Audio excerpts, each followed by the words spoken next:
네, 은혜로운 찬양 감사드립니다. 오늘 우리에게 주신 하나님의 말씀은 사도행전 4장 1절부터 12절까지의 말씀 보도록 하겠습니다. 사도행전 4장 1절부터 12절까지의 말씀 보도록 하겠습니다. 교독하도록 하겠습니다. 제가 1절부터 읽겠습니다. 사도들이 백성에게 말할 때에 제사장들과 성전 맡은 자와 사두개인들이 이르러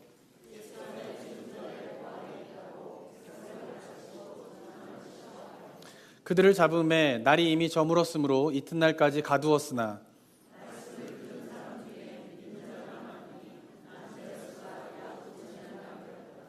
이튿날 관리들과 장로들과 서기관들이 예루살렘에 모였는데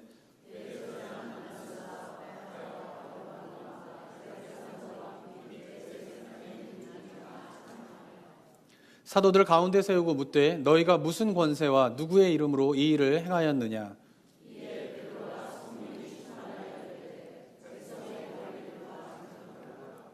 만일 병자에게 행한 착한 일에 대하여 이 사람이 어떻게 구원을 받았느냐고 오늘 우리에게 질문한다면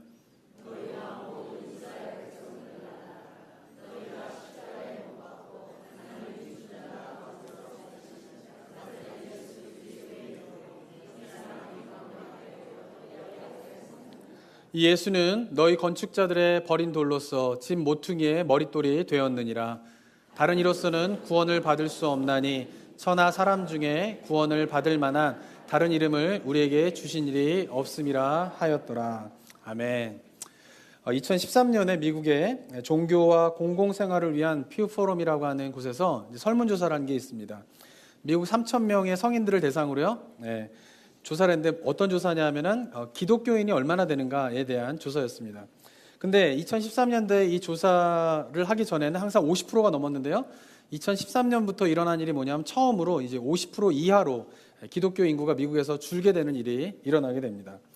저희 나라 입장에 생각해 본다라고 하면 그게 큰 일이겠나 싶겠지만 우리나라 아직도 25%고 미국은 그래도 한 48% 정도 된다라고 하면 그래도 많은 거 아닌가라고 생각할 수 있겠지만은 미국이 세워지기를 어떻게 세워졌습니까? 청교도들에 의해서 세워진 나라죠. 그리고 사회라든가 법이라든가 정치 질서라든가 이런 모든 것들이 어디에 기초를 두고 세워진 나라이냐면은 기독교의 가르침, 성경의 말씀에 기초를 두고 세워진 나라였던 것이죠. 그래서 언제나 기독교의 인구가 굉장히 많았는데 2013년을 기점으로 해가지고 그 인구가 이제 50% 이하로 떨어지게 되는 일이 일어나게 된 것입니다. 그리고 이 당시 이런 보고가 발표되었을 때에 미국 내의 많은 기독교인들이 기독교 교회가 굉장히 충격을 받았습니다. 미국이 이제 개신교 인구가 50% 이하로 떨어지는 그런 나라가 됐구나라고 하면서 굉장히 충격을 받았고요.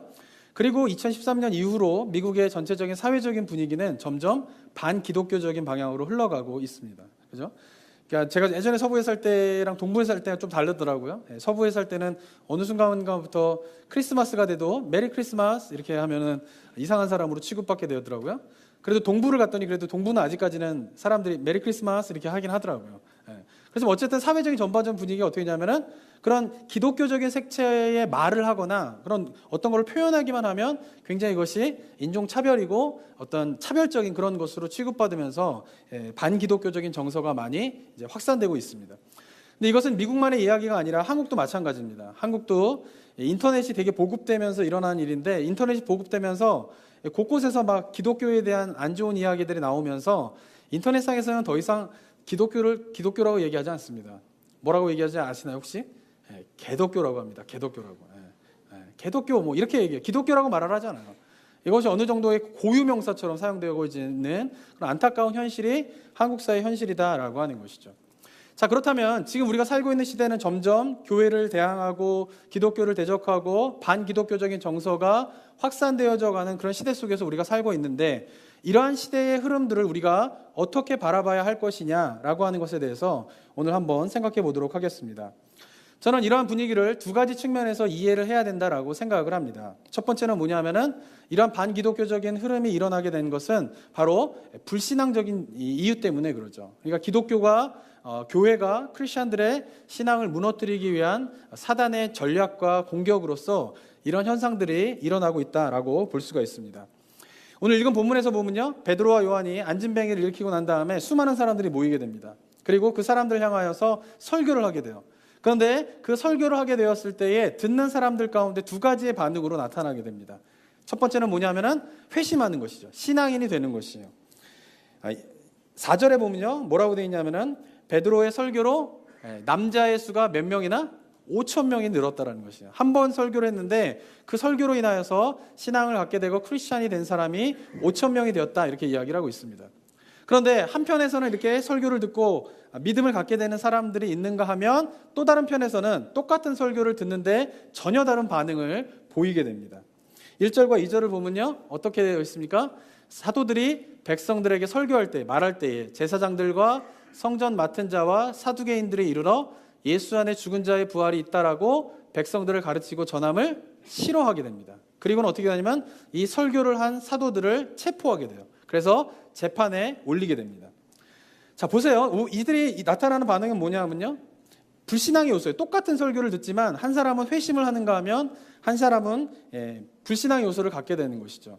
그런데 여기 2절에 보면은 설교를 중단시키고 그들을 재판에 회부된 이유가 나오는데, 그 이유가 무엇 때문이냐면은 부활을 가르쳤기 때문에 그렇게라고 이야기를 하고 있습니다. 저 사실로 봤을 때요, 이 사도들을 재판에 넘긴 주동했던 사람들은 제사장들과 성전 맡은 자와 사두개인들 가운데에 사두개인들이었을 가능성이 높습니다. 이유는 무엇 때문이냐면은 사두개인들은요, 바리새인들과 달리 부활을 인정하지 않습니다. 왜냐하면 사후 세계를 인정하지 않아요.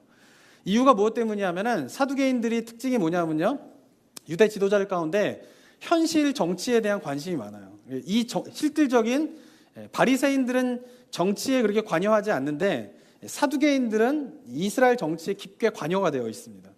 그래가지고 이 정치의 흐름들을 유지하기 위해서 성전을 중심으로 정치 세력을 유지하고 있는 것이죠. 그리고 그걸 위해서는 이스라엘을 지배하고 있는 로마와도 친하게 지내고요, 그 다음에 로마의 파송을 받은 헤롯 왕과도 친하게 지냅니다. 그래서 가능하면은 이스라엘의 정치가 편안하게 잘 이끌어가는 것이 그들의 목적인 것이에요. 그런데 그들이 뭐를 인정하지 않냐 하면 부활을 인정하지 않습니다.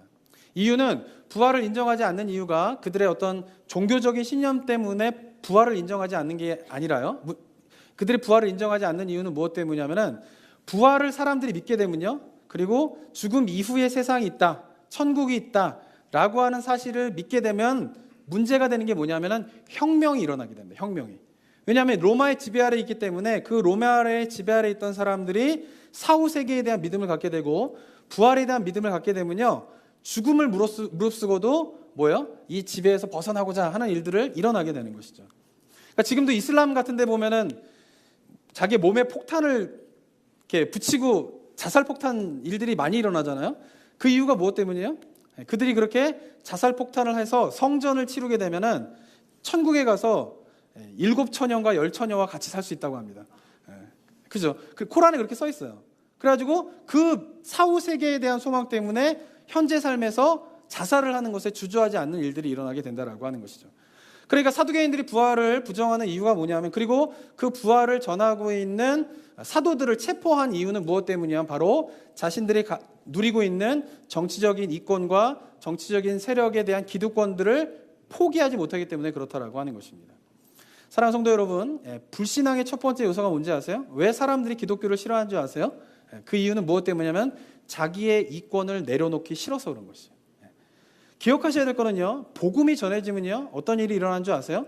자기의 누리고 있던 이권과 기득권을 내려놔야 됩니다. 신앙의 어려움은 어쩌면 여기에 있어요. 복음을 받아들이지 못하는 이유는요, 그것이 진리냐 아니냐의 문제가 아니라는 것이죠. 따지고 보면 진리를 받아들이지 못하는 이유고 진리를 인정하지 못하는 이유는 뭐냐면 그 진리를 받아들였을 때에 그와 수반되어지는 자기의 이권과 기득권을 내려놓아야 함이 있어야 되는데 그게 싫은 거예요. 그래서 뭐예요?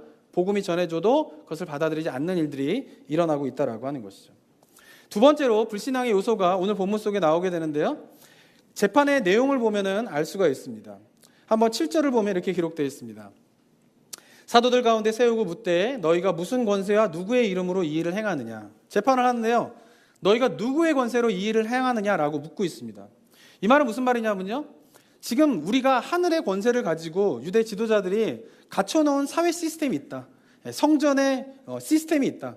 그리고 종교 생활의 시스템이 있다라는 거예요. 그런데 그거를 왜 너희가 무슨 권세로 깨뜨리느냐라고 묻고 있는 것이죠. 이 말은 다시 바꿔 말하면 뭐냐면요, 우리가 정해놓은 룰을 왜 지키지 않느냐라고 하는 것이에요. 우리가 정해놓은 규칙을 왜 따르지 않느냐라고 지금 사도들에게 이야기를 하고 있는 것입니다. 불신앙의 두 번째 요소가 무엇일까요? 그것은 사회에 믿지 않는 사람들이 정해놓은 룰과 시스템을 왜 따르지 않느냐라고 하는 불만인 것이에요. 기독교는 언제나 기독교가 전해지게 될 때요, 기존에 있던 사회의 시스템이 흔들리게 됩니다. 복음은 그런 거예요. 복음은 영향력이 그런 것이에요. 기존에 잘못 알고 있던 우리의 죄성의 바탕을 두고 지켜왔던 룰과 시스템들을 흔들어 놓는 것이 뭐냐면은 복음이에요, 복음. 그런데 그것을 받아들이지 못하죠. 왜? 그 룰과 시스템을 포기할 수 없기 때문에 그런 것입니다. 세 번째로 불신앙의 요소가 나타나게 되는데, 그것은 뭐냐면 두 번째 질문에서 이렇게 묻습니다. 누구의 권세와 누구의 이름으로 이 일을 행하느냐? 지금 사도들이 부활이 있다 하는 것을 누구의 이름으로 이야기하고 있습니까? 지금 예수 그리스도의 이름으로 이야기를 하고 있죠. 그러니까 예수 그리스도의 이름으로 이야기하는 게 뭐냐면, 예수 그리스도가 이 땅에 오셨는데 그가 죽으셨고 그가 부활하셨다라는 거예요. 그리고 그 부활한 예수 그리스도를 믿으면 믿는 모든 사람들도 어떻게 된다고요? 부활을 하게 된다라고 가르치고 있는 것이죠. 이게 말이 되느냐라고 묻고 있는 것이에요. 예수가 어떻게 하나님이냐, 그리고 예수가 어떻게 죽은 다음에 다시 살아났느냐, 그리고 예수가 죽은 것 같고 살아나서 그것을 믿는 사람이 어떻게 죽은 다음에 다시 부활을 하느냐, 말도 되지 않는다라고 이야기를 하고 있는 것이죠. 불신앙의 세 번째 요소가 무엇입니까? 자신의 이성으로 받아들이기 힘들어하는 것이에요. 복음은 그런 거예요. 복음은요, 우리의 이성으로 다 이해할 수 있다면 그건 복음이 아니에요.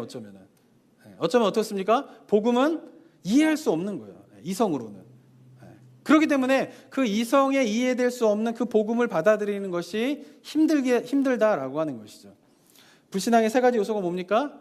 이권과 관련되어 있는 것이죠. 그리고 자기가 정한 룰과 시스템을 왜 따르지 않느냐라고 하는 불만인 것이죠. 그리고 세 번째는 뭐냐면은 자기의 이성으로 이해되지 않기 때문에 불신앙의 요소가 나타나고 있다라고 하는 것입니다. 자, 사랑하는 성도 여러분, 우리가 알으셔야 할 게 있어요. 그것은 뭐냐면 2000년 전에도 반기독교적인 정서는 있었습니다. 그리고 기독교 2000년 역사 속에서 이러한 이유들 때문에 기독교를 공격하고 신앙인을 공격하고 반기독교적인 정서가 확산되어지는 것은 역사 속에서 계속 반복되어져 왔다라고 하는 것이에요. 그러니까 아셔야 될 거는 이 시대가 점점 반기독교적인 정서로 흘러가는 것에 대해서 성경은 이미 얘기하고 있다는 것이에요. 그리고 어쩌면 더 알아야 될 거는 앞으로도 더 반기독교적인 정서로 흘러가는 것이 더 심해지면 심해졌지 덜하지는 않을 거다라고 하는 것입니다. 그런데 그러한 정서 속에서 지금 사도들이 어떤 모습을 보여주고 있습니까? 기죽지 않아요. 그리고 뭐라고 이야기합니까? 19절에 보면요, 오늘 읽지는 않았는데 이렇게 이야기를 합니다. 한번 19절을 한번 읽어보도록 하겠습니다. 시작. 베드로와 요한이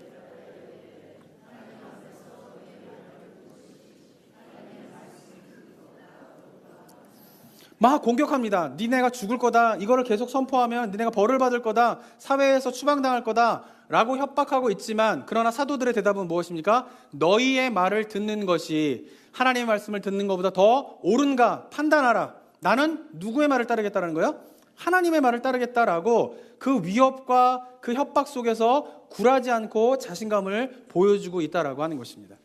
이것이 사도들의 모습만이 아니었어요. 2000년의 기독교 역사 속에서 언제나 반기독교적이고 교회를 무너뜨리고 신앙인을 무너뜨리려고 하는 그 사단의 공격 속에서 언제나 우리의 믿음의 선배는 이러한 고백을 했습니다. 내가 너희의 말을 따르냐, 나는 하나님의 말을 따르겠다라고 외치면서 그 모든 반대를 승리하고 이겨나갈 수 있었다라고 하는 것입니다. 사랑하는 성도 여러분, 이 시대도 우리가 이런 고백을 할 수 있어야 합니다. 우리가 세상을 향하여서요, 너희 말을 따르는 것이 내가 옳으냐? 나는 그렇지 않다. 나는 누구의 말을 따르겠다? 하나님의 말을 따르겠다라고 하는 신앙의 고백이 저와 여러분들의 고백이 되기를 소망합니다. 자, 그런데 한번 생각해 봐야 할 것은요, 우리가 저런 고백을 드리기 위해선 전제돼야 하는 중요한 조건이 있어요. 그래서 첫 번째는 뭐냐면은 내가 지금 알고 있고 내가 가지고 있고 내가 말하고 있는 것이 진짜 진리이냐라고 하는 확신이에요. 그리고 두 번째로 전제가 되어야 할 것인데, 그것은 뭐냐면 교회가 그렇게 진리라고 주장하고 있는 그 하나님의 말씀을 얼마나 충실하게 따르고 있느냐라고 하는 것이죠. 사도들이 어떻게 저런 고백을 할 수 있습니까? 2000년의 기독교 역사 속에서 많은 도전과 위협이 있었지만 그 사단의 공격에 굴하지 않고 계속적으로 믿음을 지키며 교회가 부흥할 수 있었던 이유가 어디에 있습니까? 믿음의 선배들은 하나님의 말씀이 진리다라고 하는 확신이 있었어요. 그리고 그 진리를 따라가는 삶의 모범이 있었다라고 하는 것입니다. 그럴 때에 저런 고백이 나올 수 있었다라고 하는 것이죠. 자, 그런데 미국 사회에서 벌어지고 있는 일들, 그리고 한국 사회에서 벌어지고 있는 이 반기독교적인 정서에 대해서 우리는 자신 있게 그들을 향하여서 이런 고백을 할 수 있을까요? 너희들은 이권 때문에 나에게 복음을 전하지 말라 하는구나. 그러나 나는 전하겠다. 그러나 너희들이 정해놓은 룰을 지키기 위해서 나에게 복음을 전하지 말라 하는구나. 나는 전하겠다. 너희들의 이성으로 이해가 되지 않기 때문에 나에게 복음을 전하지 말라고 하는데 나는 전하겠다 라고 하는 자신감 있는 말을 할 수 있을까요? 저는 아니라고 생각합니다.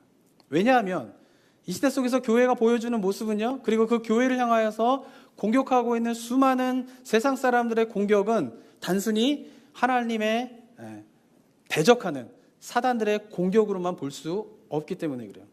교회의 모습이 어떻습니까? 그렇게 자신 있게 너희들은 틀렸다, 너희들은 잘못됐다 라고 말할 수 없는 상태에 이르렀다라고 하는 것이죠. 2007년도에요. 미국에 나온 책 가운데 Unchristian이라고 하는 책이 있습니다. Non-Christian이 아니라 Unchristian이라고 하는 책이 있어요. 근데 이걸 한국말로 이제 번역을 했을 때는 나쁜 그리스도인 이렇게 번역을 했더라고요. 굉장히 너무 이렇게 번역을 했는데 내용을 읽어보면은 제목을 이렇게 한 이유가 있구나라고 하는 것을 알 수 있습니다. 근데 Unchristian이라고 하는 책에서는 뭐 어떤 책이냐면요, 미국에 굉장히 그 공신력이 있는 기독교 리서치 단체가 있는데 바나그룹이라고 하는 단체가 있는데 그 단체에서 3년 동안 미국 사회의 non-크리스찬들이 교회를 바라보는 이미지, 교회를 어떻게 생각하냐, 크리스찬의 이미지가 어떤가, 모습이 어떤가를 연구한 결과를 쓴 책이에요. 근데 이 언크리스찬에 보면은 6가지로 비그리스도인들이 미국 내에서 크리스찬들을 바라보는 모습에 대해서 정리를 하고 있는데요. 첫 번째는 뭐냐면 그리스도인은 위선적이다. 이게 첫 번째예요. 1등이에요. 두 번째는 그리스도인들은 전도에만 열을 올린다. 세 번째는 그리스도인은 동성애자를 혐오한다. 네 번째는 그리스도인들은 안일하다. 다섯 번째는 그리스도인은 지나치게 정치적이다. 여섯 번째는 그리스도인은 타인을 판단하려고 한다. 이게 비그리스도인들이 크리스천을 보면서 느끼게 된 6가지의 이미지라고 하는 것이죠. 6가지 이미지를요, 한국 성도님들에게 이렇게 적용해 본다면 다 맞지는 않아요. 안 맞는 부분들이 있어요. 문화적인 차이 때문에. 그럼에도 불구하고 이 6가지의 이야기 가운데에 한국 그리스도인들이 한국 사회, 한국 사람들에게, 믿지 않는 사람들에게 비춰지는 모습이 전혀 이렇지 않다라고 볼 수는 없다라고 하는 것이죠. 한국 교회와 그리스도인들을 향한 한국 사회의 한국 사람들의 비판이 뭡니까? 첫 번째는 너무 배타적이라는 거예요. 배타적이라는 거예요. 그럼 우리가 기억해야 될 게 있죠. 우리는 배타적일 수밖에 없어요. 그죠? 왜? 우리가 갖고 있는 진리는 뭐예요? 참된 진리이기 때문에 그렇습니다. 그러니까 기억하셔야 될 거는요, 우리가 가지고 있는 진리는 절대 진리이기 때문에 배타적일 수밖에 없어요. 저 예를 하나 들면 이런 거죠. 한번 우주선 이렇게 달나라를 답을 얘기해 버렸네 그냥. 달나라를 가려면 뭐를 타고 가야 됩니까? 얘기를 해버렸네 이거. 달나라를 가려면 뭘 타고 가야 돼요? 우주선을 타고 가야 돼요. 그런데 제가 어느 날 E.T.를 보고 왔어요. E.T. 영화 아시나요?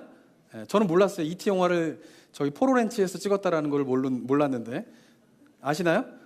모르셨어요? 포로렌치에서 찍었대요. E.T. 파크가 있대요. 그래서 저도 거기 있는데 E.T. 영화를 봤어요. 근데 E.T. 영화를 보니까 E.T.와 아이들이 달나라를 갈 때 뭘 타고 가요? 자전거를 타고 가는 거예요. 그래서 제가 사람들한테 여러분들 와가지고 여러분, 제가 새로운 사실을 알았어요. 달나라를 가려면은 자전거를 타고 가면 돼요. 여러분, 우리 모두 같이 자전거를 타고 갑시다. 사람들이 막 이렇게 했어요. 그래서 여기 있는 사람들이 저를 신뢰하기 때문에 제 말을 듣고 다 믿었어요. 그래요, 우린 다 같이 달나라에 갈 때 자전거를 타고 갑시다 라고 하는 사람들에게 여러분, 달나라는 자전거로 가야 되는 것이 아니라 우주선을 타고 가야 됩니다 라고 저 혼자 외친다면 이게 배타적인 겁니까? 아니잖아요. 그죠? 사람들이 다 영화를 보고 영화에 감동받아가지고 다 E.T.를 보면서 달나라를 자전거 타고 가야 됩니다 라고 말한다 손 치더라도 제가 알고 있는 진리는 뭐예요? 달나라를 가려면 뭘 타고 가야 돼요? 우주선을 타고 가야 된다라고 하고 말하면서 당신들은 틀렸어요. 아무리 많은 사람들이 그렇게 이야기해서 치더라도 우리는 자전거를 타고 절대 달나라를 갈 수 없습니다라고 외치는 게 배타적인 거예요? 아닌 거죠. 그죠?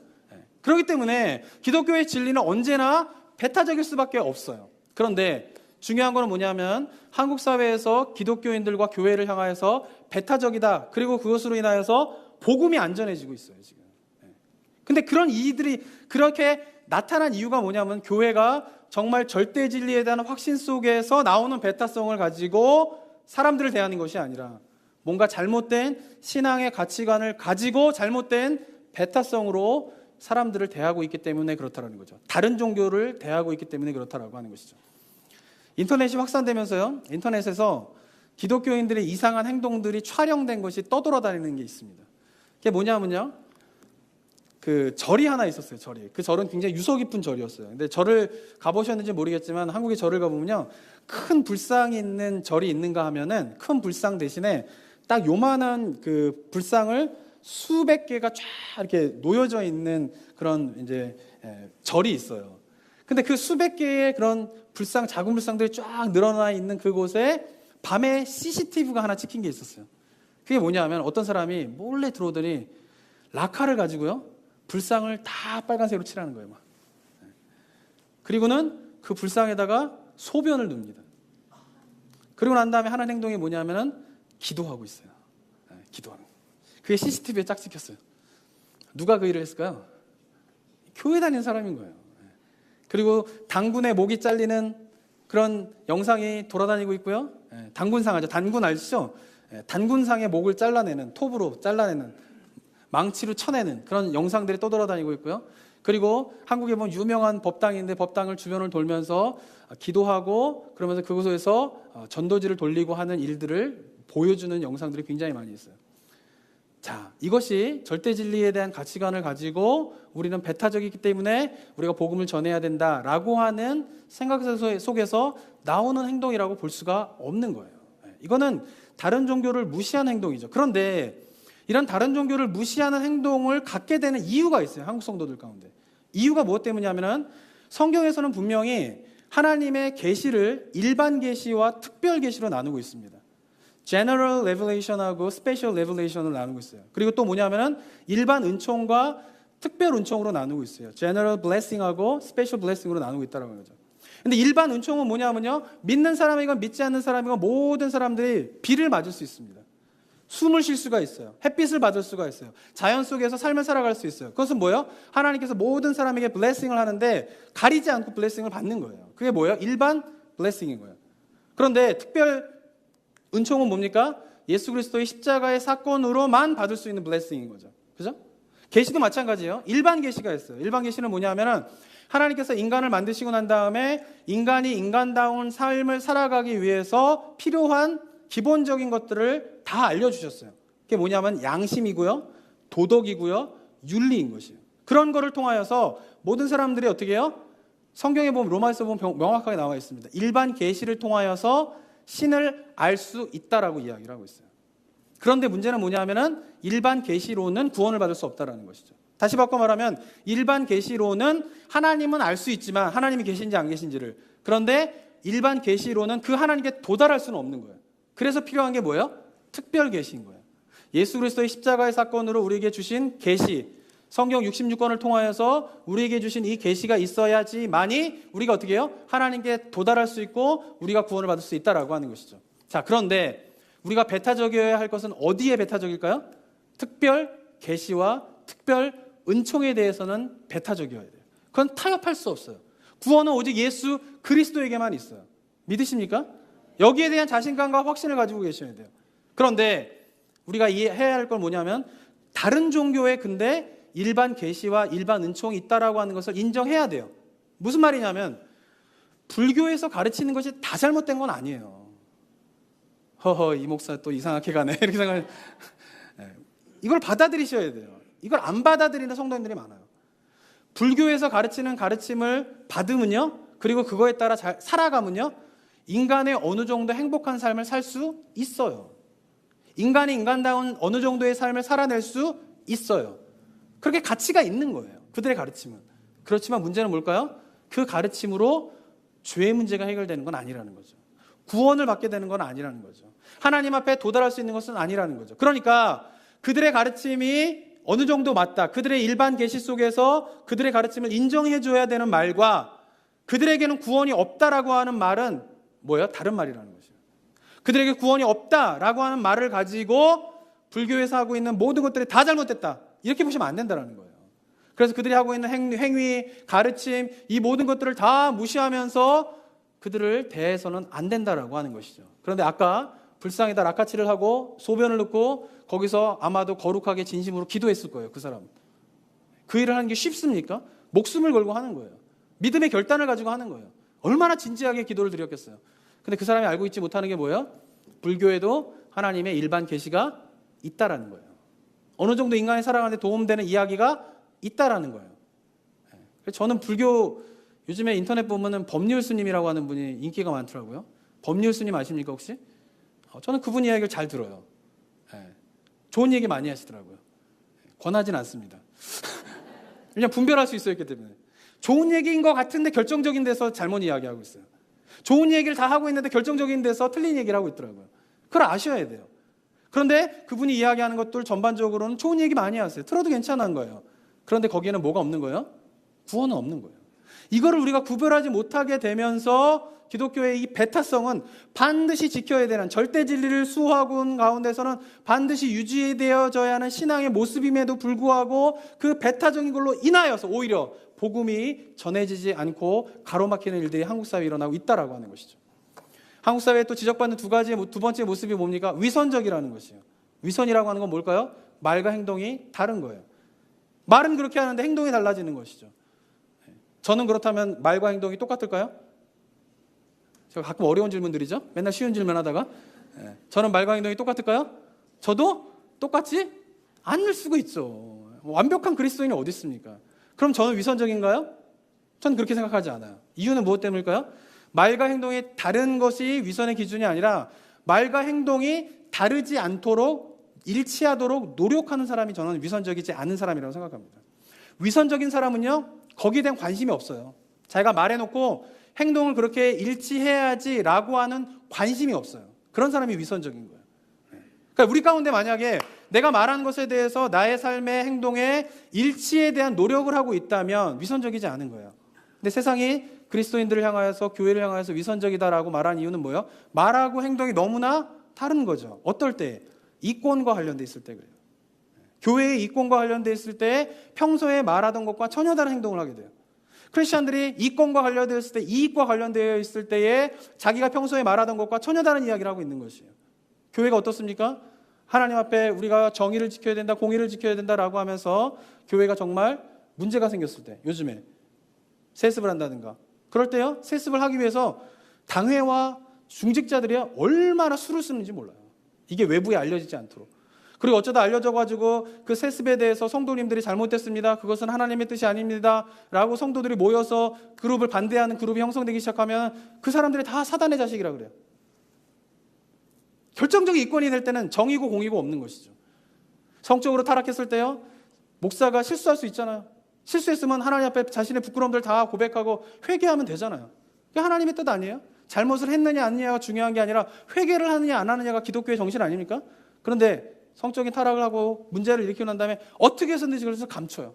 그리고 누군가에 의해서 그게 드러날 때까지 회개하지 않아요. 뭐예요? 위선인 것이죠. 회개하라고 얘기해놓고 자기는 정작 회개하지 않는 것이죠.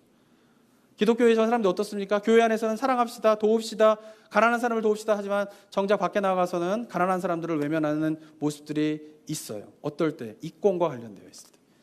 그럴 때에 그런 모습들이 사회에 퍼지게 될 때 기독교는 위선적이다라고 이야기를 하고 있는 것이죠. 제가 두 가지만 이야기를 했지만요, 우리가 돌아봐야 우리의 모습이 있습니다. 그리고 세상은 점점 우리를 향하여서 반대되는 공격을 하고 있어요. 자, 그럴 때 이 반기독교적인 그런 분위기를 과연 사단의 공격으로 봐야 하는가, 아니면 이 시대 속에 우리를 향한 하나님의 음성으로 들어야 하는가 분별해야 된다고 하는 것입니다. 저는 우리 믿음의 선배들은 분명히 그런 반기독교적인 정서들이 일어날 때 그것이 자신 있게 저것은 사단의 계략이다, 사단의 공격이다, 교회를 무너뜨리기 위한 사단의 전략이다라고 자신 있게 이야기할 수 있었는데, 안타까운 것은 이 시대의 교회는 그 자신감을 잃어버렸다라고 하는 것이죠. 그래서 어쩌면 사람들이 이야기하고 있는 비판적인, 너희는 배타적이다, 너희는 위선적이다, 너희는 말과 행동이 다르다라고 하는 그 말에 대해서 우리가 어쩌면 겸손하게 그들의 입을 통하여서 우리에게 말하고 있는 하나님의 음성은 아닌지 생각해 봐야 할 것입니다. 이를 위해서 우리가 두 가지의 초점을 두고 신앙생활에 전력을 해야 됩니다. 첫 번째는 뭐냐면요, 말씀에 통달하셔야 돼요. 세상에 그것이 공격인지 하나님의 음성인지를 구별하기 위해서는 하나님의 말씀에 통달하셔야 돼요. 오늘 본문 속에서 어떻게 이야기를 하고 있습니까?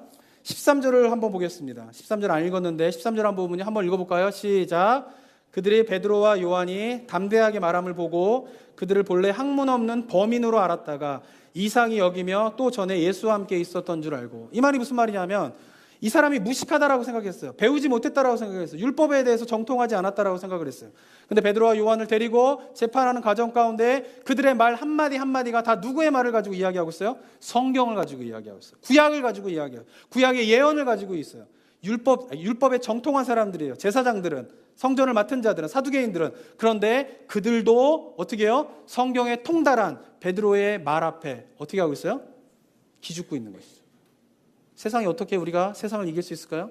무엇을 이기겠습니까? 하나님의 말씀으로 이겨야 됩니다. 세상이 기독교를 공격할 때 그것이 아닙니다. 복음은 그런 게 아닙니다. 교회는 그런 것이 아닙니다. 하나님은 그런 분이 아닙니다. 라고 자신 있게 말할 때 무엇을 가지고 말하시겠습니까? 하나님의 말씀을 가지고 말하셔야 돼요. 우리가 하나님의 말씀을 가지고 그 세상을 향하여서 대적하며 그 말씀을 가지고 우리가 공격하며 나아갈 때에 세상은 우리를 이기지 못할 것입니다. 두 번째로 우리가 기억해야 할 것은 무엇이냐면 우리가 하나님을 체험해야 됩니다. 기독교 신앙은요, 체험의 종교예요. 4장 20절에 보면 이렇게 기록되어 있습니다. 20절을 한번 같이 읽어보겠습니다. 시작. 우리는 보고 들은 것을 말하지 아니할 수 없다. 사도들이 유대 지도자들에게 뭐라고 이야기하고 있습니까? 우리는 보고 들은 것을 말하지 아니할 수 없다. 그들이 어떻게 자신감이 있었을까요? 그들이 그 두려움 앞에, 공격 앞에 어떻게 당당할 수 있었을까요? 그들은 예수님을 만났기 때문입니다. 그들은 부활하신 예수 그리스도를 만났기 때문이에요. 그들이 예수 그리스도의 십자가를 체험했기 때문에 그 체험으로 말미암아 어쩌면은 오늘 본문 속에서 사도들은 다 제사장들의 이야기에 대해서 말씀으로 낱낱이 다 반박했지만, 그러나 혹시라도 제사장들이 말하는 것에 대해서 말씀으로 다 반박하지 못하더라도 그래도 사도들이 할 수 있는 마지막 말이 뭡니까? 우리는 보고 들은 것을 말하지 아니할 수 없다라고 하는 증언이죠. 어떻게 그것이 가능합니까? 체험했기 때문에 그런 것이죠. 사랑하는 성도 여러분, 저는 저와 여러분 이 고백이 우리의 고백이 되길 바랍니다. 나는 보고 들은 것을 말하지 아니할 수 없다. 세상을 향하여서, 하나님을 욕하는 자들 향하여서, 교회를 욕하는 자들 향하여서, 예수 그리스도의 십자가를 조롱하는 자들 향하여서 우리가 담대한 마음으로 나는 보고 들은 것을 말하지 않을 수 없습니다 라고 고백할 수 있는 저와 여러분이 되기를 소망합니다. 우리 신앙이 어디에 있어야 됩니까? 주님을 만나셔야 돼요. 만약에 이 자리 가운데 제가 지금 이 도전을 드리는데 나는 보고 들은 것을 말하지 않을 수 없다라고 하는 이 고백에 대한 소망이 안 생기고 자신감이 안 생긴다라고 하면 주님을 만나지 못했기 때문이에요. 교회를 오래 다닌다고 주님을 만나는 게 아닙니다. 예배를 빠지지 않는다고 예수님을 만나는 것이 아닙니다. 물론 교회를 열심히 다니고 교회를 열심히 다니고 예배를 빠지지 않으면 예수님을 만날 가능성이 많이 있습니다. 그러나 그것이 예수님을 만났다라고 하는 증거가 될 수는 없습니다. 사랑하는 성도 여러분, 저는 바라기는 여기 있는 모든 분들이 한 사람도 빠짐없이 나는 주님을 만났노라, 나는 주님의 십자가를 체험했노라 라고 고백할 수 있는 신앙이 되기를 바랍니다. 만약에 여기에 자신감이 없다면 이 시간 이후부터 나성북부교회를 통하여서 우리가 함께 기도하고 전력을 해야 될 것은 주님을 만나는 것입니다. 십자가를 체험하는 것입니다. 그리고 우리도 사도들과 같이 담대하게 세상을 향하여서 나는 보고 들은 것을 말하지 아니할 수 없다 라고 고백할 수 있는 저와 여러분이 되기를 소망합니다. 기도하겠습니다. 우리 시간 기도하며 나아갈 때에 사랑하는 성도 여러분, 세상의 지금 흐름들을 어떻게 생각하고 계십니까? 만약에 이것이 사단의 공격이면 우리는 말씀으로 이 사단의 공격들을 무찔러야 됩니다. 영적 싸움을 해야 합니다. 그러나 만약에 이 세상의 반기독교적인 흐름이 혹시라도 이 시대 우리 교회를 향한, 우리 그리스도인의 삶을 향한 하나님의 음성이라면 겸손하게 그것을 듣고 회개의 자리로 나아가야 할 것입니다. 그러나 정말 우리가 기억해야 할 것은 우리가 주님을 만나게 대한 소망이 있게 되길 바랍니다. 이미 예수님을 만나신 분들은 고백하시기 바랍니다. 주님, 나는 주님을 만나고 듣고 본 것을 선포하며 나아가겠습니다. 이야기하며 나아가겠습니다. 혹시라도 이 자리 가운데 아직 주님을 만나지 못한 채 그저 교회를 다니고 계신다면 도전합니다. 기도하시기 바랍니다. 입술을 열어 고백하시기 바랍니다. 주님, 주님을 만나고 싶습니다. 주님을 체험하고 싶습니다. 십자가의 체험이 있기를 원합니다. 주님, 나를 만나 주시옵소서 라고 입술을 열어 이 시간 고백하며 나아가는 여러분 되었으면 좋겠습니다. 기도하겠습니다. 아버지 하나님, 은혜 감사드립니다. 주님께서 허락하신 이 시간 기도에 나아갑니다. 주여, 살아계신 하나님, 내가 고백하며 증거하며 나아가며 세상이 아무리 아버지 반대되며 세상이 아무리 아버지 하나님 하나님, 내가 보고 들은 것을 말하지 아니할 수 없다라고 하는 아버지 신앙의 고백이 하나님의 믿음의 성도들의 고백이 될 수 있도록 인도하여 주시옵소서. 혹시라도 민족 가운데 주님을 아직 만나지 못한 가운데 있는 자가 있습니까? 주님의 십자가에 체험을 못한 자가 있습니다. 주님, 기도하게 하여 주시옵소서. 주님 만나 주시옵소서. 주님, 교회를 통하여서 하나님 그리스도를 알게 되고 그리스도를 만나게 되는 은혜가 있게 하여 주시옵소서. 성도들과 같이 하나님, 내가 보고 들은 것을 말하지 않을 수 없다라고 이야기할 수 있는 아버지 우리의 한번도 될 수 있도록 주님 역사하여 주시옵소서.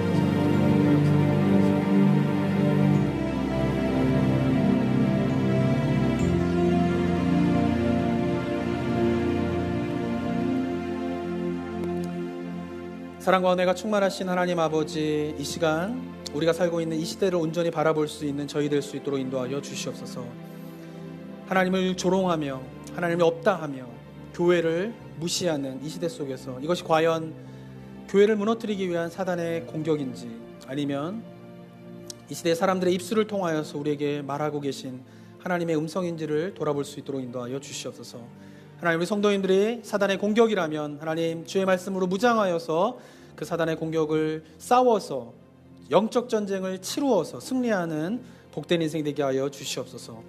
만약에 이 시대의 그런 세상 사람들의 이야기가 우리를 돌아보기 위한 하나님의 음성이라면 하나님, 저희들 겸손하게 주님의 십자가 앞에 우리의 부끄러운 모습을 다 내려놓고 회개의 자리로 나아가는 저희들 될 수 있도록 인도하여 주시옵소서. 주님, 주님을 만나기 원합니다. 이미 주님을 만난 자들이 있다면 고백하게 하여 주시옵소서. 나는 보고 들은 것을 말하지 아니할 수 없다. 만약 이 자리 가운데 아직 주님을 만나지 못했다면, 십자가의 체험이 없다면, 그런 채 그냥 교회를 나오고 있다면 주님, 그 입술을 열어 주님 앞에 고백하게 하여 주시옵소서. 주님을 만나기 원합니다. 예수님을 나의 구주로 영접하기 원합니다. 라는 그 신앙의 고백 속에서, 그리고 나는 세상을 향하여서 보고 들은 것을 말하지 아니할 수 없다라고 하는 믿음의 고백으로 자라가는 은혜가 있을 수 있도록 주여 도와 주시옵소서. 은혜 감사드립니다. 예수 그리스도의 이름으로 기도드립니다. 아멘.